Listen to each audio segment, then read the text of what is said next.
আসসালামু আলাইকুম। আমি ডাক্তার শাহনেওয়াজ। অনেকেই জানতে চান চুল পড়া বন্ধ করতে প্রতিদিন কি করা উচিত। প্রথমত, চুল পরিষ্কার রাখুন, তবে অতিরিক্ত শ্যাম্পু ব্যবহার করবেন না। দ্বিতীয়ত, সপ্তাহে অন্তত 2 দিন নিয়মিত তেল ব্যবহার করুন। এতে চুলের গোড়ায় পুষ্টি পৌঁছে এবং চুল শক্ত হয়। তৃতীয়ত, বেশি কেমিক্যাল প্রোডাক্ট ব্যবহার থেকে বিরত থাকুন।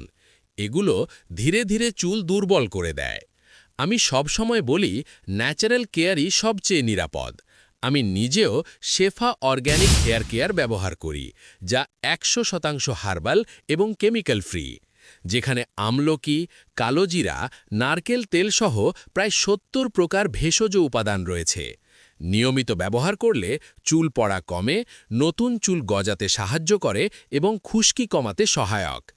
আপনার বা আপনার পরিবারের কারো চুল পড়া, আগা ফাটা বা খুশকির সমস্যা থাকলে ব্যবহার করতে পারেন। ভিডিওটি উপকারী মনে হলে ফলো, লাইক ও শেয়ার করুন। বিস্তারিত জানতে কমেন্টস করতে পারেন। ধন্যবাদ।